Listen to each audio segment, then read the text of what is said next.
Hi everyone, good evening and welcome to proxy Gyan. आज next lecture हम ecological concepts का करेंगे। काफ़ी कॉन्सेप्ट्स हमने पढ़ लिए, 3 लेक्चर आई थिंक हमारे हो गए and this will be the fourth one if I am not wrong. एक बार आप प्लेलिस्ट इसका है पूरा, आप प्लेलिस्ट चेक कर लीजिएगा। बाकी मुझसे कनेक्ट करने के लिए कोई भी क्वेरी हो आप मुझसे जुड़ सकते हैं फेसबुक, इंस्टाग्राम, टेलीग्राम, ट्विटर, कहीं पे भी, because I feel together we can make a huge difference. और यहाँ पे भी मैं काफ़ी एक्स्ट्रा मटेरियल आप लोगों के लिए शेयर करती हूँ। सो प्रीलिम्स के लिए इस सीरीज़, ये वाला जो सीरीज़ हमारा चल रहा है इकोलॉजिकल कॉन्सेप्ट्स का, इट इज़ वेरी इंपॉर्टेंट, ताकि आप मुश्किल से मुश्किल सवाल, जिस तरह से यूपीएससी चेंज किया है सिस्टम, आप उसको आंसर कर पाएँ। तो आज का नेक्स्ट कॉन्सेप्ट है हमारा इकोलॉजिकल सक्सेशन। कि इकोलॉजिकल सक्सेशन क्या होता है। देखिए, जिस तरीके से कहीं ना कहीं एवोल्यूशन आपने सबने सुना है। एवोल्यूशन क्या है? धीरे धीरे इवॉल्व होना, ग्रेजुअली चेंज होना। ह्यूमन बींग्स ऐसे नहीं दिखते थे, आज जितने ऑर्गेनिजम्स को आप जैसे देख रहे हो वो वैसे नहीं दिखते थे, धीरे धीरे धीरे चेंज हुए हैं। ठीक है, अब ecological succession on the similar line क्या है कि कम्युनिटीज, प्लांट की कम्युनिटीज, कम्युनिटी क्या होती है मैंने आपको बताया था। इकोलॉजिकल हायरार्की में इंडिविजुअल होता है, बहुत सारे इंडिविजुअल्स जुड़ते हैं तो पॉपुलेशन बनती है, अलग अलग पॉपुलेशंस आती हैं साथ में तो एक कम्युनिटी बनती है ना, कम्युनिटी बनती है। सो जो कम्युनिटीज़ हैं प्लांट्स की, एनिमल स्पीशीज़ की, एक एरिया में वो थोड़ी देर के बाद रिप्लेस होती हैं over the period of time. और ये over the period of time का ये मतलब नहीं है 10 साल 20 साल, हम जियोलॉजिकल स्केल ऑफ टाइम पे बात कर रहे हैं कि अराउंड 100 ईयर्स भी मान लीजिए, 30-40 ईयर्स मान लीजिए। ठीक है, not exactly geological scale of time, but it takes many years over the period of time replace होती है। कि एक समय पे जहाँ पे शायद आप ग्रासलैंड देख रहे हैं, थोड़े समय के बाद वहाँ पे फॉरेस्ट होगा। किसी एरिया में आज डेजर्ट है, धीरे धीरे वो ग्रासलैंड बन जाएगा। तो धीरे धीरे जो स्पीशीज, जो कम्युनिटी आप एक जगह पे देख रहे हैं, कुछ 100 साल के बाद वहाँ पे एक टोटली नई कम्युनिटी होगी। इस चीज को हम इकोलॉजिकल सक्सेशन बोलते हैं। नहीं समझ में आया? आगे पिक्चर दिखाऊंगी, समझ में आ जाएगा। एक यूनिवर्सल प्रोसेस है कि वेजिटेशन हर एरिया की चेंज होती है। इकोलॉजिकल, हाँ, जियोलॉजिकल टाइम स्केल नहीं, हम इसको इकोलॉजिकल टाइम स्केल बोलेंगे, ईटीएस। इकोलॉजिकल टाइम स्केल पे जो वेजिटेशन है that changes. Now look at this place. ठीक है, तो यहाँ पे आप देखो इकोलॉजिकल टाइम क्या हुआ कि कभी यहाँ पे पानी था, इस एरिया में समुद्र था। ठीक है, ओशन, सी, रिवर, एनीथिंग। धीरे धीरे वहां पे कुछ प्लांट्स आए, फिर अंडर वाटर प्लांट्स डेवलप होने लग गए। अंडर वाटर प्लांट्स में वहां पे फिशेज आई। काफी समय तक आपको इस तरह का एरिया दिखेगा। ठीक है, हमारी एक लाइफ में ये पॉसिबल नहीं है over the period of time. फिर आपको कुछ एम्फीबियंस यहाँ पे दिखे। फिर ये एरिया कुछ सालों के बाद ऐसा हो गया, कैसा, और घने पेड़ पौधे यहाँ पे पानी में आने लग गए। फिर धीरे धीरे आप देखेंगे पानी कम हो गया, और ये देखो यहाँ पे सेडिमेंट्स कम है, ये सेडिमेंट्स इंक्रीज होने लग गए। फिर ये सेडिमेंट्स और ज्यादा इंक्रीज हो गए, और ज्यादा वेजिटेशन यहाँ पे चेंज हो गई। तो यहाँ पे देखिए vegetation was different, here you can see no vegetation. फिर यहाँ पे थोड़ा dense vegetation and different vegetation आया, फिर और डेंस वेजिटेशन आया, फिर पानी बिल्कुल खत्म हो गया। तो आप इस तरह का देखा कि थोड़ा ग्रासलैंड डेवलप हो गया। So this is more like a grassland. और फिर कुछ सालों के बाद ये ग्रासलैंड फुली डेवलप्ड फॉरेस्ट बन गए। तो ये जो प्रोसेस आपको दिख रहा है ना, this is picture number 1, 2, 3, 4, 5 and 6। इस चीज को हम इकोलॉजिकल सक्सेशन बोलते हैं। ठीक है, I hope now this is clear. This gradual change in the vegetation, कि जो एरिया आपको एक समय पे ऐसा दिख रहा है, कुछ सालों के बाद वैसा नहीं होगा। और हमारी लाइफ में ऐसा हो, दिस इज नॉट पॉसिबल। ठीक है, अब यहाँ पे मैं आपको बता दूं, काफ़ी दिनों से मैं आपको बोल रही हूँ कि मैं खुद का कोर्स लॉन्च करने वाली हूँ यूपीएससी का, जहाँ पे मैं आपको डिटेल में पढ़ाऊंगी। देखो अभी हम सिर्फ कॉन्सेप्ट्स पढ़ रहे हैं, बट इन्वायरमेंट इकोलॉजी में बहुत सी चीज़ें आती हैं। It is almost a 40 to 50 hour course detail में। जब हम इसको पढ़ेंगे तो जो स्टूडेंट्स यूपीएससी या स्टेट सिविल सर्विसेज के लिए 2024 और 2025 के लिए प्रिपेयर कर रहे हैं, वो मेरा बैच ज्वाइन कर सकते हैं। मैं लिमिटेड स्टूडेंट्स लूँगी क्योंकि मैं पर्सनल गाइडेंस देती हूँ। आई डोंट थिंक कि मैं एक बैच में 30 स्टूडेंट से ज़्यादा ले पाऊंगी। सो जैसे रजिस्ट्रेशन आने लगेंगे, जैसे फर्स्ट मतलब मैं खुद से पहली बार लॉन्च करी, बट अदरवाइज बाकी इंस्टीट्यूट के साथ जब मैं पढ़ाती थी और पढ़ाती हूँ, इनफैक्ट विजिटिंग फैकल्टी, तो मैं वहाँ पे I have taken big batches. Okay, तो अब ये पर्सनल बैच होगा, लेकिन उन बैचेस में क्या प्रॉब्लम है, पर्सनल टच इतना नहीं रहता, पर्सनलाइज्ड मेंटोरशिप नहीं रहती, जो कि आपको यहाँ पे मिलेगी। 50 hours of classes, live classes, recorded भी आप बाद में अगर आपका मिस हो गया है, अनलिमिटेड टाइम रिकॉर्डेड सेशंस आप प्ले कर सकते हैं। डाउट सॉल्विंग क्लासेस भी हम रखेंगे, जहाँ पे हम 1-on-1 इंटरैक्ट करेंगे। आप लोगों को मैं अपने प्राइवेट व्हाट्सएप ग्रुप में भी रखूंगी जो मेरा कोर्स लेंगे, और ताकि बियॉन्ड द कोर्स भी आप टच में रह सकें। जब आप एक बार मुझसे पढ़े हैं, जब तक आपका एग्जाम क्लियर होता है, you can stay in touch with me. And environment current affairs भी करेंगे, तो हम स्टैटिक प्लस करंट अफेयर दोनों पढ़ेंगे, ठीक है। यूजुअली अगर आप देखेंगे लोग स्टैटिक कराते हैं, दे चार्ज ह्यूज, तो I am not charging huge, मैं बहुत ही मिनिमम पैसे इसके लिए चार्ज कर रही हूँ आपको। कोर्स की फी 1499 रहेगी। And see, hand written notes are also included in this package. Okay, तो this is best I can bring for you guys, जो मेरी कैपेसिटी भी मुझे बोलती है।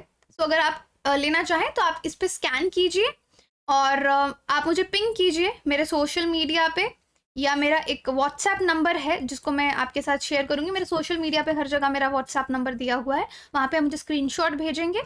और मेरे टेलीग्राम चैनल जो मैं शुरू में लिंक देती हूँ, वहाँ पे स्क्रीनशॉट भेजेंगे। So I will add you to the group. Okay, चलिए। और हाँ, यहाँ पे एक चीज़ है, देखिए ये 1499 में कोर्स है। इन केस आप आंसर राइटिंग कोर्स के साथ इसको लेना चाहते हैं, क्योंकि हमारा एक आंसर राइटिंग कोर्स का है, उसका अलग से मैंने यहाँ पे क्रिएटिव शेयर नहीं किया है।